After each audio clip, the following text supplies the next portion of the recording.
Realizing they needed a voiceover actor to provide the narration for a new show in development, called Arrested Development, producer Ron Howard looked around the empty recording studio, finding no voiceover actor in sight. So this Oscar-winning former child star stepped in to provide a temporary voice track. You know, just as filler until they could find a better voice. Of course, that better voice never came, because Ron Howard's comforting and gentle tone mixed with a dry yet goofy speech pattern was the perfect fit for the sense of humor of this brilliant show.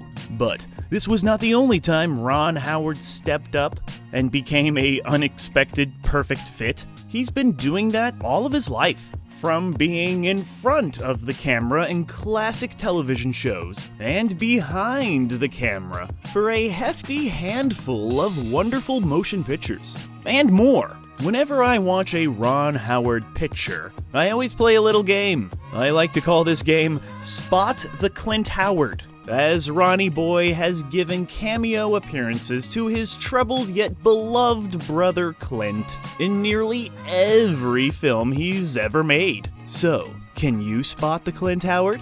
There he is! Oh, there he is again! You see, it's you see, and... me? The films of Ron Howard always use his brother, and the films of Ron Howard always change up the genre. This guy bounces around from historical epics to lighthearted comedies to heartbreaking dramas like it was nothing, and he excels in them all. Most of the time. He's a true professional who has proved to Hollywood that he was meant for more than just sitcoms. But is he still producing works of art that live up to his days as an Oscar-winning box office champ? Or are those happy days of exciting cinematic achievements behind him? Do we need to throw old man Opie in a pool full of cocoon fountain of youth magic? Is his career caught in some sort of arrested development? Mr. Ron Howard has often been called the nicest fella in Hollywood, a living, breathing embodiment of aw shucks. But have those aw shucks turned into ah what the fucks? Let's find out on What the F Happened to Ron Howard. Action! Brilliant! But to truly understand what the f happened to Ron Howard, we must begin at the beginning, and the beginning began when he was born on his birthday. 1954, Oklahoma. In the late 50s, young Ron Howard would appear in a slew of wonderful classic television programming, like an interesting episode of The Twilight Zone in Season 1. The following year, he landed his breakout role as Opie Taylor on The Andy Griffith Show. It was here that young Ronnie Boy learned about work ethic on set. He got to watch the greats work, and he got to learn from them from a very early age, which I'm sure had something to do with him becoming a filmmaker later on. And it was just 1 year after the Andy Griffith Show ended that at age 15, Ron Howard decided he wanted to become a director. However, Howard continued with his acting career, turning up in generation-defining programs like The Fugitive and MASH and many more. There too were parts in The Music Man and The Courtship of Eddie's Father, as well as a Disney film called The Wild Country in 1970. And it was the director of The Wild Country, Robert Totten, who encouraged young Ron Howard to actually become a movie director. Because at this time, everybody else looked at this former child star and thought, oh, you want to direct too? That's adorable, Opie. But director Robert Totten looked straight into the eyes of young Ron Howard and said, well, what are you waiting for? So Ron Howard kept on working to become a film director, making short films and doing anything he could, while also still trying to make a living as an actor. And in 1972, he was cast as Richie Cunningham in Happy Days. It's a wonderful show that's often quite funny, full of wild and humorous characters, and, Ron Howard's there in the middle keeping it all together, making us nostalgic for a day when in the 1970s people were nostalgic for the 50s. But yeah, Happy Days was a huge hit. It was a pop culture juggernaut, and, it still is to this day, I think, because of, reruns and stuff. But yeah, Ron Howard once again found himself on a mega hit classic TV show. He would leave Happy Days in 1980 after the 7th season so that he could focus on directing. And in the final days of Ron Howard's days on Happy Days, they actually include his passion for cinema into the storyline. Just like young Ron Howard, young Richie Cunningham wants to go be a filmmaker. During this time, he had roles in Happy Mother's Day, Love George, as well as The Spikes Gang. But there was also American Graffiti, which I like to call the art house Happy Days. This was made by George Lucas, a pre-Star Wars George Lucas, and it's a coming-of-age masterpiece, where Ron Howard basically plays, a more serious Richie Cunningham, and there's no live studio audience. Just brilliant cinema magic. And I'm pretty sure on the set of American Graffiti, young Ron Howard probably picked up a few directing tips from young George Lucas, who is the guy who would make Star Wars. Funny enough, Ron Howard would eventually get to make his own Star Wars movie decades later, but we'll get to that later. 1976 brought the film The Shootist, where he worked alongside the legendary John Wayne. And then came a movie that Ron Howard calls a car crash comedy called Eat My Dust, which he told Roger Corman he would only do if he could direct immediately after.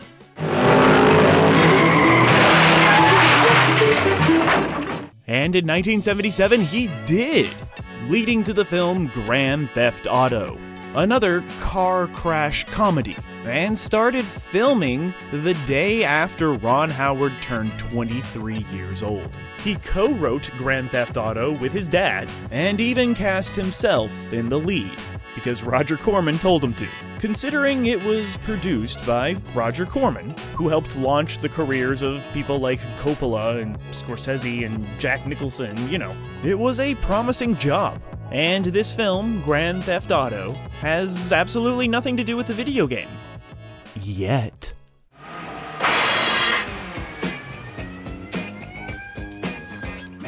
And it was the next year that he got his first star on the Hollywood Walk of Fame. So yeah, it was now time for Ron Howard to make his first true breakout as a director. And he did it with 1982's Night Shift, which also helped Michael Keaton reach stardom.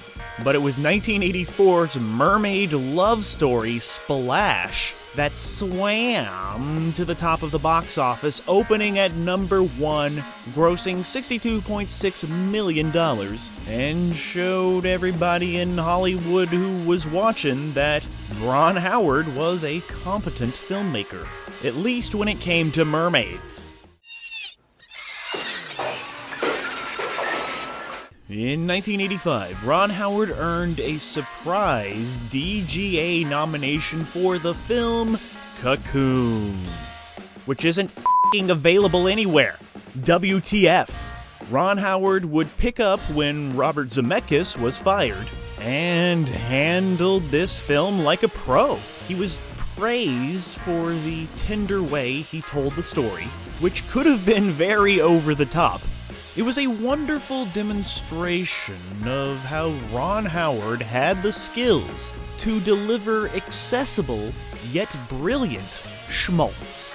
That same year, he co-founded Imagine Entertainment with Brian Grazer. This move marked Howard as a power player in Hollywood, and also coincided with his first flop, 1986's Gung Ho. Gentlemen, I'm going home in my new car. But then the 80s ended with a film called Willow, brought on by George Lucas himself. You know, his American Graffiti friend. And this film, Willow, was another major hit for Ron Howard, with $57 million at the box office, which was good at that time. Ron Howard also would go on to executive produce the Willow Disney Plus show, but who cares? Let's get back to the 80s. 1989 saw the family drama comedy Parenthood, which Ron Howard would also executive produce the TV series. But who cares? The Parenthood movie showed that Ron Howard could handle an ensemble cast very, very well, mixing in the drama with the comedy, and it was his first movie to cross 100 million buckaroos at the box office. Then came the 90s, and 1991 saw Howard branching out into the thriller action drama genre with the firefighter picture Backdraft, which is kind of a badass movie actually, and it's easily one of his biggest hits, with $152 million at the box office. It even became a ride at Universal Studios. The next year brought a semi-western historical epic starring Tom Cruise and Nicole Kidman in an underrated critical flop called Far and Away, where Ron Howard got to direct some epic sequences with lots of horses running really fast. I'm sure that's hard to direct. And he directed it good. Very good. But yeah, the critics, they didn't really like it. But Howard would rebound with 1984's The Paper, earning nearly unanimous praise. He was growing as a filmmaker. No, hey, do your job. Do your job. Don't just take a position because it's the opposite of what she says. I mean, it's like watching a bunch of sixth graders, for Christ's sake. But it was his next project that would take him bang, zoom, up to the moon. Almost. 1995's Apollo 13, which was a technical marvel and one of the finest directorial achievements of its time. Ron Howard actually took these actors, these superstars, up really high in the sky and made them act in zero gravity. Backed by a wealth of research, Ron Howard further demonstrated his grasp on the dramatic and family dynamics, and he also showed us that he could be a master at tension-building suspense, even though most of us knew that everything was gonna be alright. Spoiler alert, but it's history. We still were like, oh my god, are they gonna make it? Is Tom Hanks gonna be okay? What about Gary Sinise and Bill Paxton? Wait, no, Gary Sinise wasn't up there. Kevin Bacon. What's gonna happen? We all thought. And it was frickin' brilliant. Ron Howard would earn a Golden Globe nomination and a DGA win, but was unjustly overlooked for an Oscar nomination. That's right, Apollo 13 was like the front runner to win everything, and it probably would if Braveheart didn't come out that year, but the director of Apollo 13 wasn't nominated? It just kind of felt like the Academy was not ready to accept that little Opie had grown up into a master filmmaker. Howard would stick with the drama genre and team up with his Braveheart rival, Mel Gibson, in the intense thriller Ransom. It's about a ransom. And yeah, this movie, it's raw, it's gritty, it's brutal, which was unexpected for the hunky-dory, self-proclaimed optimistic Ron Howard. Ransom is a rough and tough movie, which is kind of surprising because Ron Howard once said that he doesn't need to be tough. And I guess he doesn't need to be tough because Ransom is. But, as Brian Grazer put it, inside is a very complex, very competitive person who has darkness and pain. He just doesn't show it to people. So yeah, the darkness of Ron Howard would be buried. No one would ever think about it. Just like his next movie, 1999's Ed TV, which is actually an enjoyable comedy that pokes fun at reality TV before it was really even a thing, and gets wrongfully compared to the obviously far superior Truman Show.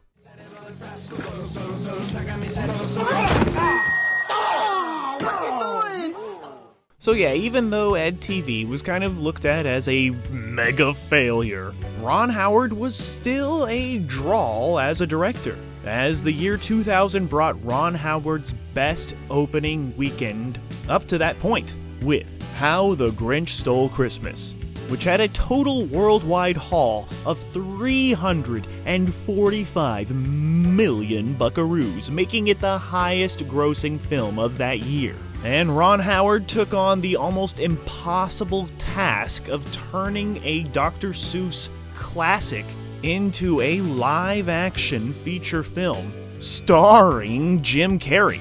And even though this Grinch movie isn't exactly perfect, it seems to get better every year.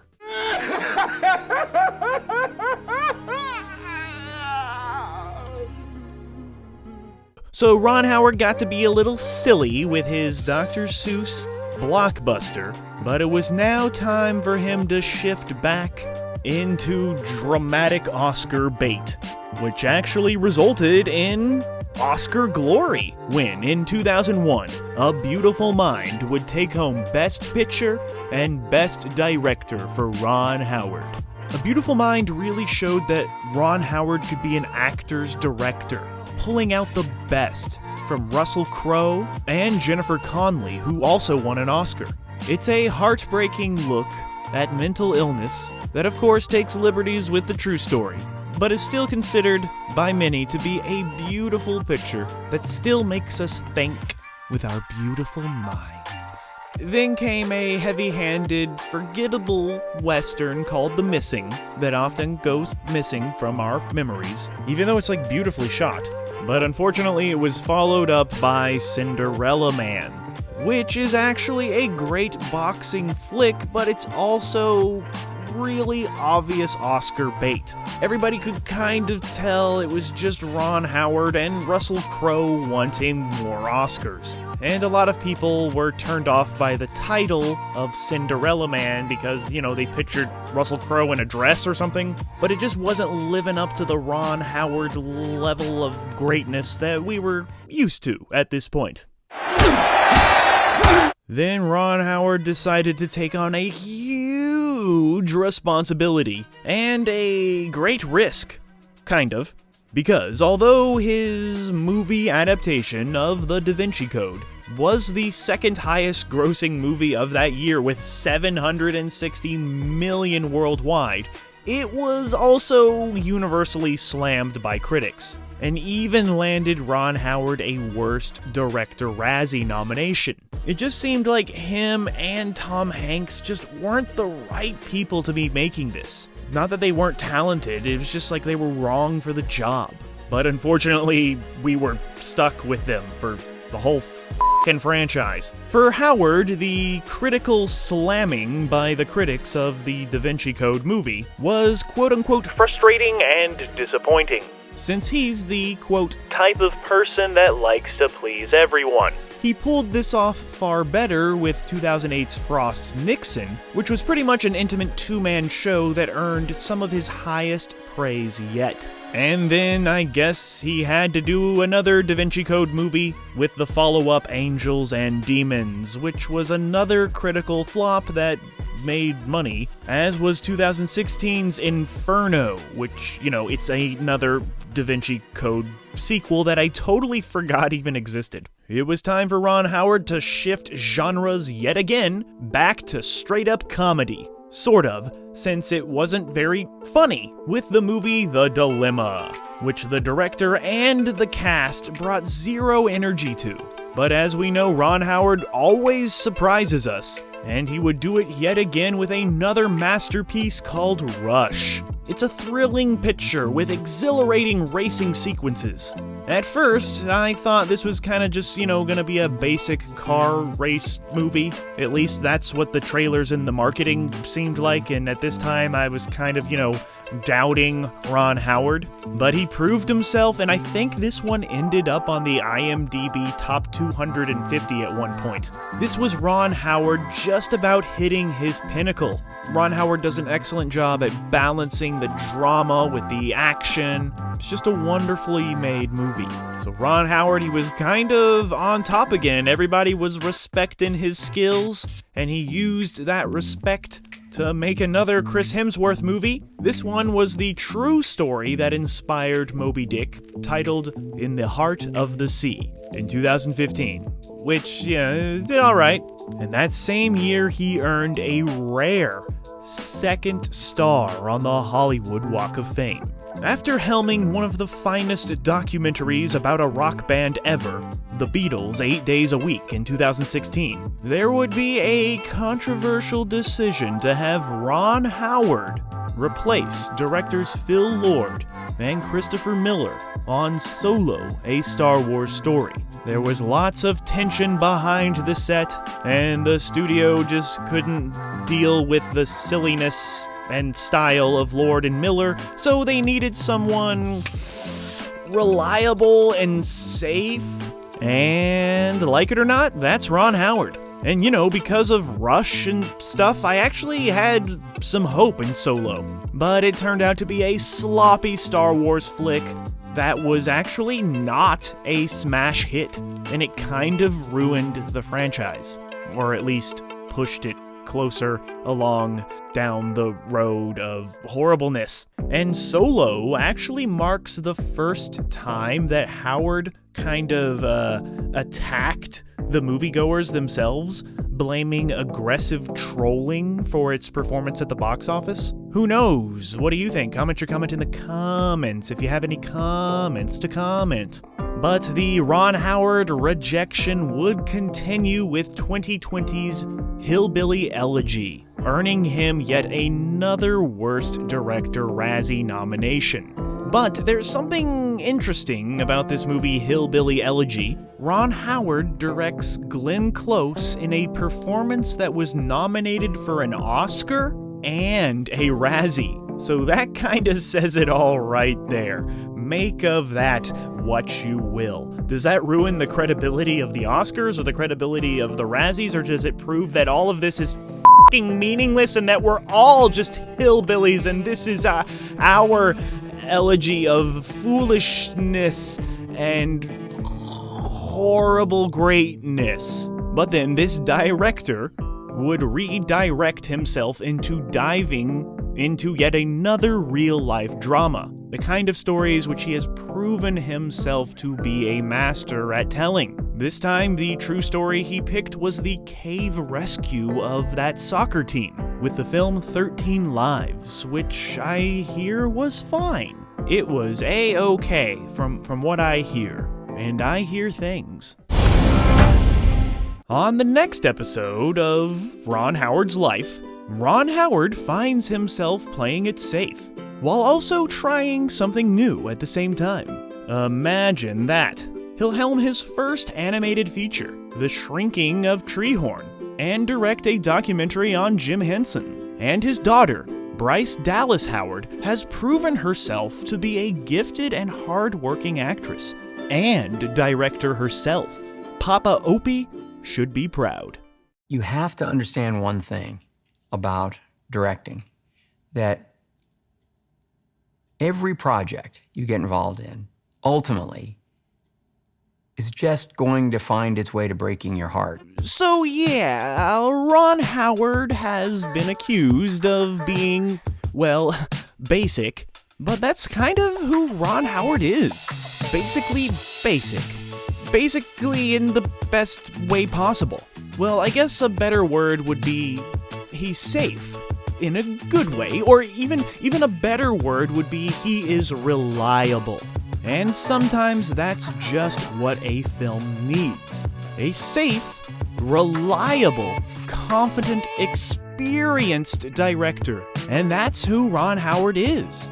Especially during his heyday, which, pops up every now and then. Since he has proven to be gifted in pretty much every category at your local video rental store, he doesn't really have a style. Ron Howard develops a new voice and vision with every film. He just does what is best for the story. Good film or bad film, no matter the genre. And few artists can do that. So nobody should give a fuck about what the fuck happened to Ron Howard, because he's doing just fine. Now, if he could only get Cocoon available to the peoples.